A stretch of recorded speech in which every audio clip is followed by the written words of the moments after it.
निवेदक व व्याख्याते दळवी आपल्या यूट्यूब चॅनलमध्ये सर्वांचं मनापासून सहर्ष स्वागत। कालच बिग बॉस मराठी सीझन 5 यामध्ये आपला सूरज चव्हाण विजेता ठरला, त्याबद्दल सर्वप्रथम सूरजचे मनापासून काळजापासून विशेष अभिनंदन। मित्रांनो, हा सूरज बारामती तालुक्यातील मुडवे या लहानशा खेडेगावातील रामोशी समाजाचा एक गरीब मुलगा। लहानपणीच आईवडील त्या लेकराला सोडून गेले। मग हा सूरज गावात एक मरे आईचं देऊळ होतं, तिथं जाऊन बसायचा। दिवसातून 3 वेळा तिथं डोकून बघायचा, निवद नारळ आलाय का ते बघण्यासाठी, आणि तेच खाऊन आपली भूक भागवायचा।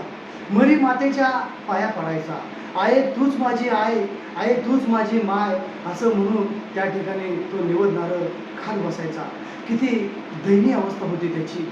पण सूरजला ॲक्टिंगचा भारी नाद होता। तो रील्स बनवायचा, त्याने रील्स बनवायला सुरुवातही केली होती। सुरुवातीला तर त्याच्याकडे स्वतःचा मोबाईल सुद्धा नव्हता, घरची परिस्थिती गरीब होती, खायला मिळत नव्हतं, त्यामुळं तो मोबाईल कुठून घेणार।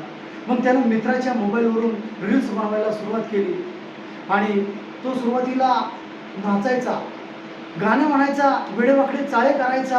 अक्षरशः लोकांनी तर त्याला वेड्यामध्ये काढलं होतं। काही जणांचा तर तो गमतीचा विषय बनला होता, पण सूरजला त्याचं काही वाटलं नाही। त्यानं त्याच्या कामामध्ये सातत्य ठेवलं, त्यानं सतत रील्स टाकायला सुरुवात केली आणि बघता बघता या महाराष्ट्रातील जवळपास 12 लाख फॉलोअर्सने त्याला फॉलो केलं। म्हणतात ना, देव असतो उभा कायमच आपल्या पाठीशी, म्हणतात ना, देव असतो उभा कायमच आपल्या पाठीशी। झऱ्यासारखा मोकळा स्वच्छ मनाच्या माणसाच्या पाठीमागे कायम आधारवड बनून। आई वडील लहानपणी गेले म्हणून हा सूरज हरला नाही, पडेल ते काम त्याने केलं, संकटाची सामना केला आणि या जीवनाच्या लढाईमध्ये झापूक झुपूक पॅटर्न तो उतरला आणि शेवटी सर्वांना बुकीत टिंगूळ आणला। आपला सूरज बिग बॉस विजेता ठरलाच। त्याने बिग बॉसच्या घरामध्ये अतिशय सभ्यपणा दाखवला।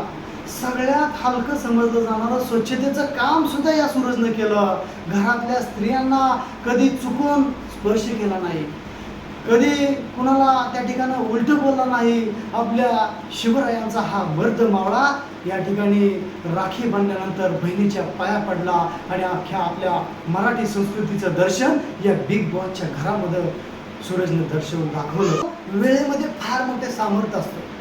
जिसका कोई नहीं होता उसका खुदा होता है। संकट येतील, संकट जातील, लोक वेड्यात काढतील, नावं ठेवतील, हसतील, पण सूरजसारखं मन निरागस ठेवा, सूरजसारखं मन पवित्र ठेवा। मनामध्ये श्रद्धा असू द्या, अंधश्रद्धा नसू द्या, अंधश्रद्धा अजिबात नको आहे। प्रत्येकाचे दिवस येत असतात, कोणाची चेष्टा करू नका। वेळ सर्वांचा असतो, वेळ कोणाला गुलिकत धोका देईल हे सांगता येत नाही। संस्कृतमध्ये एक सुंदर असं सुभाषित आहे, पुरुषस्य भाग्यम आणि स्त्रियस्य चरित्रम। म्हणजे पुरुषाचं भाग्य कधी उजळेल हे सांगता येत नाही आणि स्त्रीचं चरित्र कधी हनन होईल हे सांगता येत नाही। अगदी त्याचप्रमाणे गरीब घरात जन्मलेल्या सर्वसामान्य बहुजनाचा हा वर्गा आणि याचा हा विजय अवघ्या महाराष्ट्रानं लक्षात ठेवण्यासारखा आहे। या सूरजनं मुख्य प्रवाहाशी 2 हात करून यशाचं अतिउच्च शिखर गाठलेलं आहे। त्याचं झापूक झुपूक असं स्वागत संपूर्ण महाराष्ट्रामध्ये होत आहे आणि खरंच या सूरजचं झापूक झुपूक गाणं अवघ्या मराठी माणसाच्या दिलामध्ये, हृदयामध्ये वाजत होतं, वाजणार आणि कायमस्वरूपी वाजत राहील। या सूरज चव्हाणला SQ, RQ आणि ZQ अशा शुभेच्छा। धन्यवाद।